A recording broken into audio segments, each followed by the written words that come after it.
and Mally.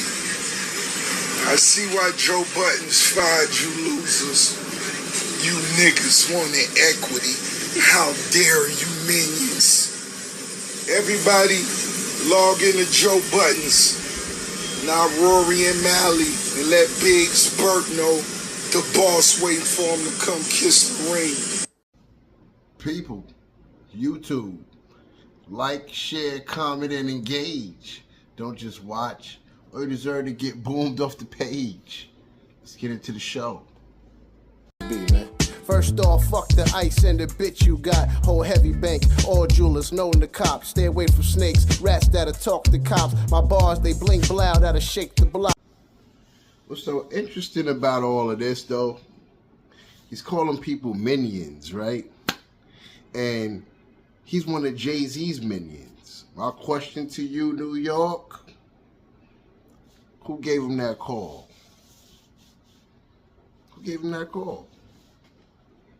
I don't think it was Memphis Bleak. It could have been Bleak, but I don't think it was Memphis Bleak. Nah. Maybe Tata. Could have been Tata.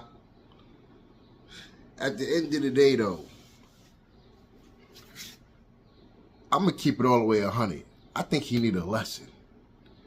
Jay-Z should cut his water off. Maybe for 90 days. Just so we can see how the biggest fraud run around. I think that's what we need to see, man. I think we need to see that. The CO, a correctional officer. That's number one. Number two, you stealing the real Rick Ross's name. Your whole career is built off frauds, man. And, even at the verses, you want to cut Drake's verse off, bro? And he made that record? Or cut his chorus off? Like, this guy got to go, man. What else he had? He had an emerald green watch, right? That was one of 12. So you had to buy all 12 pieces in a box.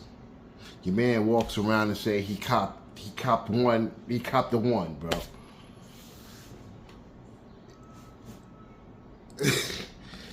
Yo, these rappers are amazing. They're amazing, man. I don't even know what to say no more about these rappers, B.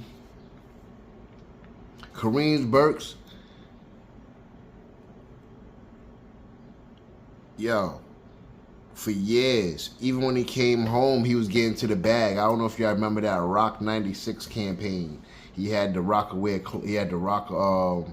96 clothes. Like he was branded. As soon as he came out the feds, he was branded. Period. And before he went in, your boy Rick Ross jumped out the window. He jumped out the window, though.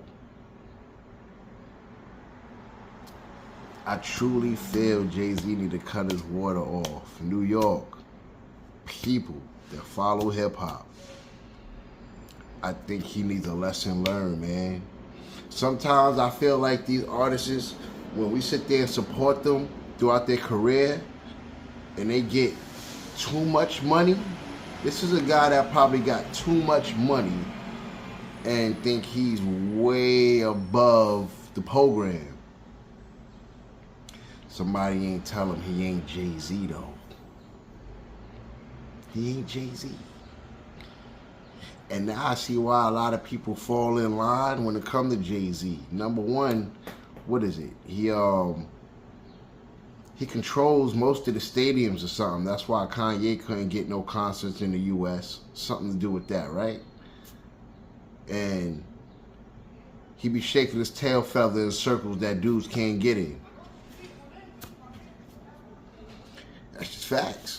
That's just facts. Not only does he shake his tail feather in circles you can't get in, but 9 times out of 10, he ain't introducing you to them people that he's in the rooms with in the first place. So you're going to have to answer to him. And I think Rick Ross is going to do a lot of kissing the ring, right? That's what he be saying, kiss the ring. He going to do, he going to be doing a lot of kissing the ring and a lot of boot licking. You got enough artists that do enough bootlicking in the first place. You know what I'm saying? I don't really know, besides this book coming out.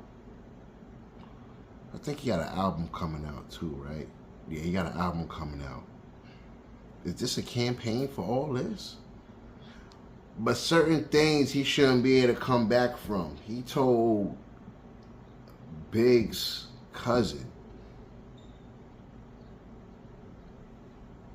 to, like, I'm not even going to say it like that because it's YouTube, but he invited everybody to the Frank stand 100 miles an hour. 100 miles an hour, inviting everybody to the Frank stand. Biggs was selling dubs, a bud. Like, you're just trying to play everybody, bro. And you're not in a position to play nobody. You got money in a circle with people that been getting money way before you, bro. Way before you even started your music career, homie. When you were still triple C's, you were still triple C'ing it with the Carol City Cartel and all that flyness, bro. You ain't know you was gonna have this dude for a boss 20 years later. Maybe, what is it? 15 years later? Who knows? Who cares, B? At the end of the day, he's a buster, bro. He's a buster. I can't say it enough. I can't stress it enough, man. What you want to do? What you want to do, YouTube? What you want to do? This boy, and I had to sit here and come talk about it because it's been coming across my timeline. Everybody got something to say. So I said, you know what? I got something to say too. This guy's been the biggest fraud. He make good music though. He'll make some grown man music to make you want to go out there and get some bread or go broke trying to reach a status that you should take your time to get. You know what I'm saying? And another thing about his career, he said something in one of his interviews, right? Pay attention to this part too, y'all. He said something in his interview about he signed a 6-album deal for $30,000. That's stupid. I don't care how articulate and he tried to dress it up. Yeah, you know what I'm saying?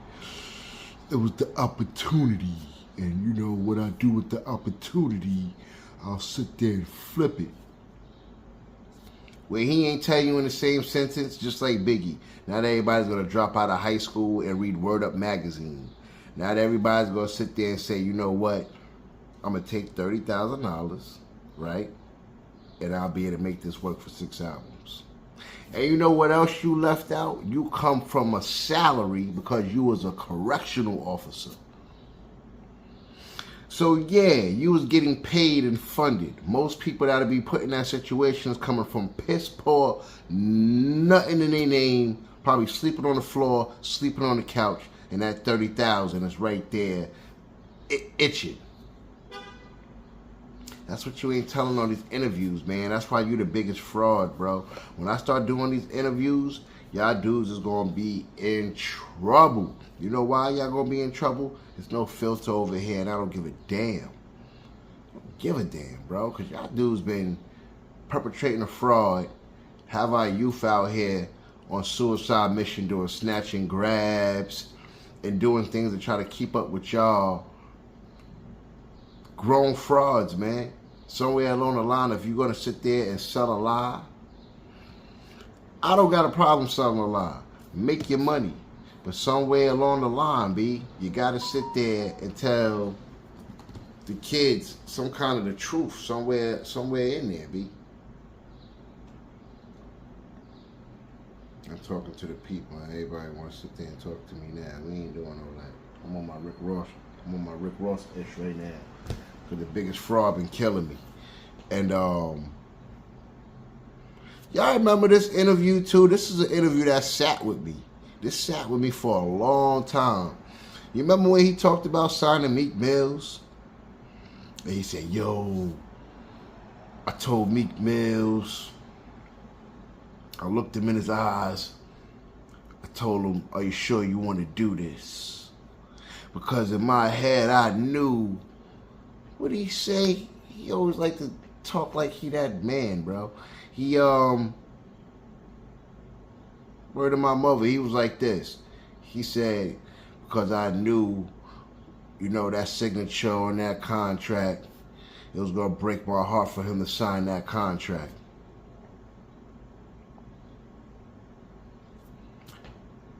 So my thing is, if you ain't want him to do it, but for you to further your career, he had to do it.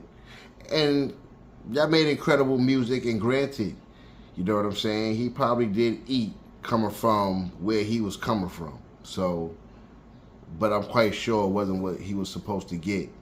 Messing with you in this pipeline, and now you gotta sit there and eat humble pie.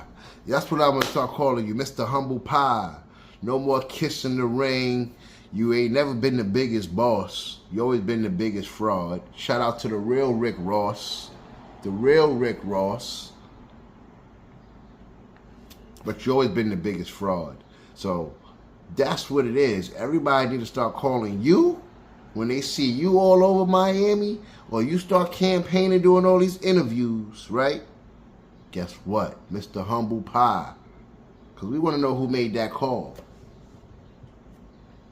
How you go from inviting everybody to the Frank stand every 30 seconds? Yo, you was going off. Yo, Ross, you was going off. You was going off, B. You had a couple of shots of Bel Air. You was on one. But your boss, you know what I'm saying? You ain't doing no shows without your boss letting you do it. You know what I'm saying? You ain't gonna be touching no real bread, and you ain't gonna keep no jet if your boss ain't wiring them funds to keep you paid. You minions paid. The real minions. See, you're a minion. You're a Rock Nation minion. You get what I'm saying? You're under him, and I guess when you really want to show independence, because you're the biggest fraud, you'll get from underneath him, and we'll see how you really generate bread. Because society proves it. Even when they call you a billionaire, like they did Diddy, right? Or whatever you want to be. We know in the snap of a finger, they can go from calling you a billionaire to you being worth $400 million overnight. So we already know it's inflated numbers. Whatever you want us to believe you own. I don't even know no more because you fraud so much. I don't even know what to call you. The biggest scammer? End of the day, y'all, keep your eyes on the prize. It's a lot of snitches and rats trying to call social media their home. Keep your head on the swivel and never too far from your chrome. You can't do every shit with basic people.